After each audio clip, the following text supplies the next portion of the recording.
What's going on, Mr. RapNerd? And I just got done watching Five Nights at Freddy, and wow, I can honestly say that I am pleasantly surprised by this.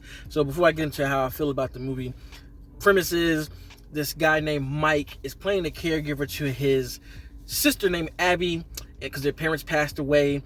And he's just a guy that's just down on his luck because he's just pretty much been a victim of childhood trauma that he's never really gotten past. And here he is again with more trauma, having to take care of his sister. And his sister Abby is just a regular kid in La La Land, and he is doing his best to find what jobs he can, work here and there, doing odd jobs to just make a little money to have a roof under their head, right? So in the midst of this job searching, he gets the gig as a security guard to, what is it, Freddy's Pizza Joint. That's not the name of it, but it's Freddy's something pizza joint. And you have to excuse me, I have not played the game, so all of this is pretty much brand new besides knowing the name of Five Nights at Freddy. But when he gets here, the animatronics come to life, and there are some sinister plans that go along with them. Now, like I said, this is no bias at all. I've not played the games. My nephew is crazy about these games. He's been playing them for a while. Shout out my little nephew, Kingston. So he's really the only introduction to this movie that I have in this material. I didn't do any research.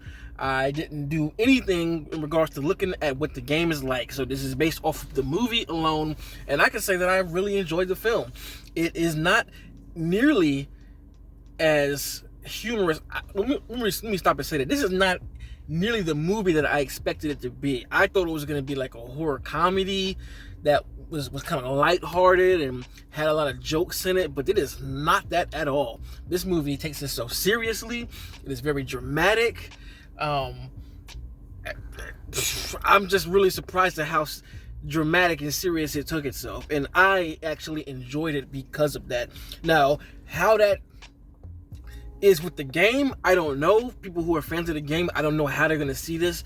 For those who watch, and let me know in the comments the differences in tone and those type of things with the game and the movie. But one thing that surprised me is how dark this thing really is.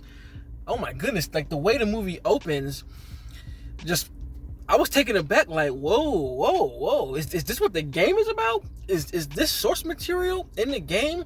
And I don't want to say much because I'm sure if you are aware of the games, you know what I'm talking about. But if you're not, you're somebody like me who's going into this blind.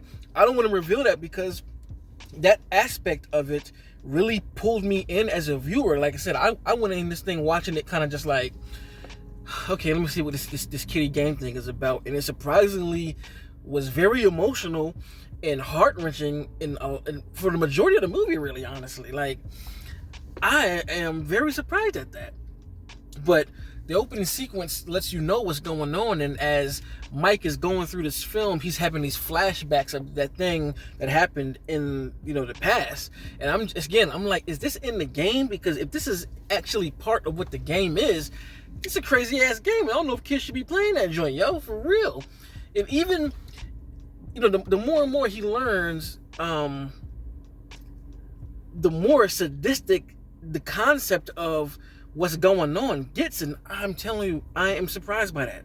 I didn't expect a movie like this in such a game with such huge appeal to have such dark moments. So please let me know in the comments, man, if that is the case for this film. Excuse me, yeah, if that is the case for this film and that's the case for this game, because that is a very deep and dark lore. I'm trying to think about how to talk about it without talking about it. I really can't, because if I give that piece away, it's going to take away from somebody watching it blind. So I don't want to screw anybody out of that experience, but great experience to me. And it's crazy because I see the reviews being so low, and it's no like surprise to me, because low ratings don't mean shit when it comes to films. You can't trust ratings, but I'm just surprised to see this movie getting hammered the way it is, because I'm seeing it says it's got no horror elements, which I disagree, like wholeheartedly. Now, is it scary, like, oh, clutching, your sheet scary? No, but the horror elements are definitely present. There's a lot of tension building. There are a lot of long, wide shots of a hallway with the lights blinking and things pop out.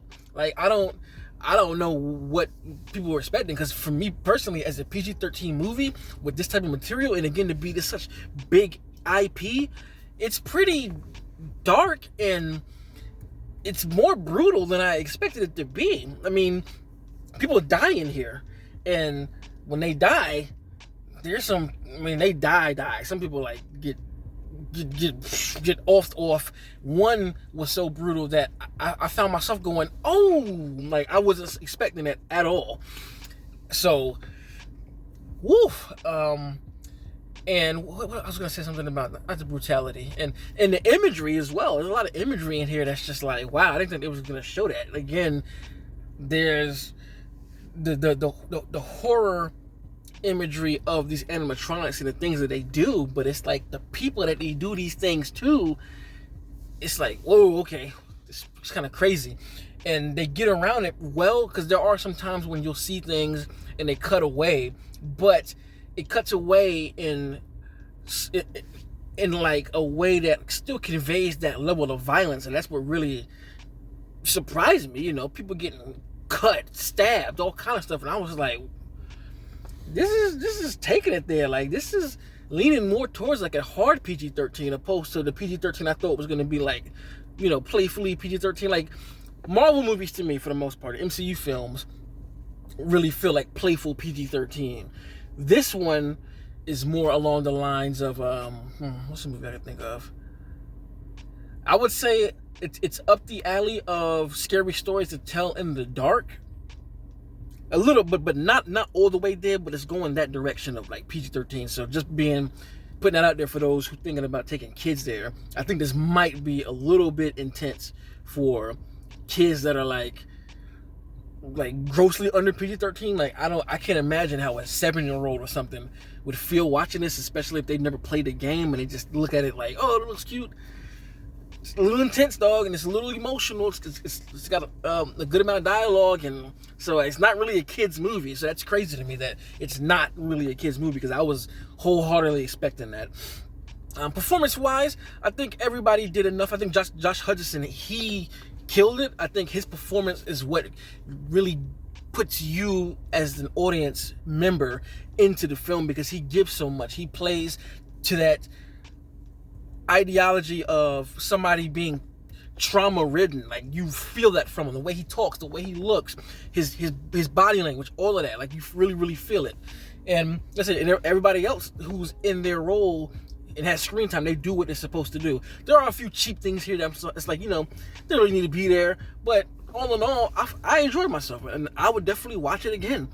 Might would even buy it on Blu-ray, because I was really surprised at how emotional this story was.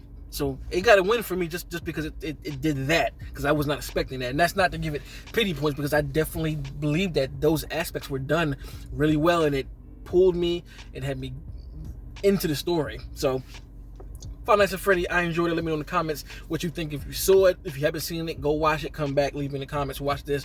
And if you are a fan of this type of material, please make sure to subscribe. And if you already are subscribed, thank you. And until next time, peace. RapNerd Productions, no capping, that's word to mommy.